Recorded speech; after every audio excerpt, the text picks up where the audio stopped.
केंद्र की नरेंद्र मोदी सरकार वक्फ बोर्ड के अधिकारों को कम करने का प्लान बना रही है। जल्द ही वक्फ बोर्ड अधिनियम में संशोधन का बिल संसद में पेश किया जाएगा। इस नए बिल में किसी जमीन को अपनी संपत्ति यानी वक्फ की संपत्ति बताने वाली पावर पर रोक लगेगी।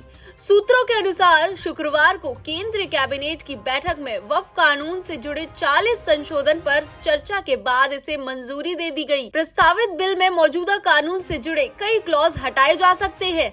आइए समझते हैं कि वक्फ बोर्ड क्या है, इसे कौन कौन सी पावर मिली हुई है। वक्फ का मतलब होता है अल्लाह के नाम, यानी ऐसी जमीनें जो किसी व्यक्ति या संस्था के नाम नहीं है। वक्फ बोर्ड का एक सर्वेयर होता है, वही तय करता है कि कौन सी संपत्ति वक्फ की है, कौन सी नहीं।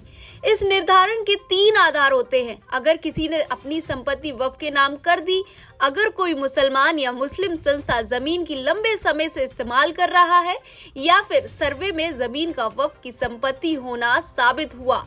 वक्फ बोर्ड मुस्लिम समाज की जमीनों पर नियंत्रण रखने के लिए बनाया गया था, जिससे इन जमीनों के इस्तेमाल को रोकने और गैर कानूनी तरीकों से बेचने पर रोक के लिए बनाया गया था। अब जानते हैं कि वक्फ बोर्ड काम कैसे करता है। वक्फ बोर्ड देश भर में जहां भी कब्रिस्तान की घेराबंदी करवाता है, उसके आसपास की जमीन को भी अपनी संपत्ति करार दे देता है। इन मज़ारों और आसपास की जमीनों पर वक्फ बोर्ड का कब्जा हो जाता है। अगर इसके इतिहास की बात करें तो 1954 में वक्फ बोर्ड का गठन हुआ। हालांकि 1995 के संशोधन से वक्फ बोर्ड को असीमित शक्तियां मिली। पीवी नरसिंहा राव की कांग्रेस सरकार ने वक्फ बोर्ड 1954 में संशोधन किया और नए प्रावधान जोड़कर वक्फ बोर्ड को असीमित शक्तियां दे दी।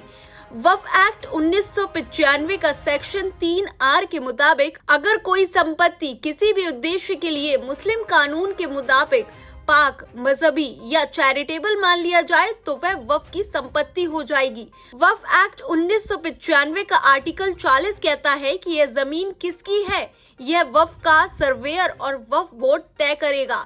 बाद में वर्ष 2013 में संशोधन पेश किए गए, जिससे वक्फ को इससे संबंधित मामलों में असीमित और पूर्ण स्वायत्तता प्राप्त हुई। चूँकि 1995 का वक्फ एक्ट कहता है कि अगर वक्फ बोर्ड को लगता है कि कोई जमीन वक्फ की संपत्ति है, तो ये साबित करने की जिम्मेदारी उसकी नहीं बल्कि जमीन के असली मालिक की होती है कि वो बताए कि कैसे उसकी जमीन वक्फ की नहीं है।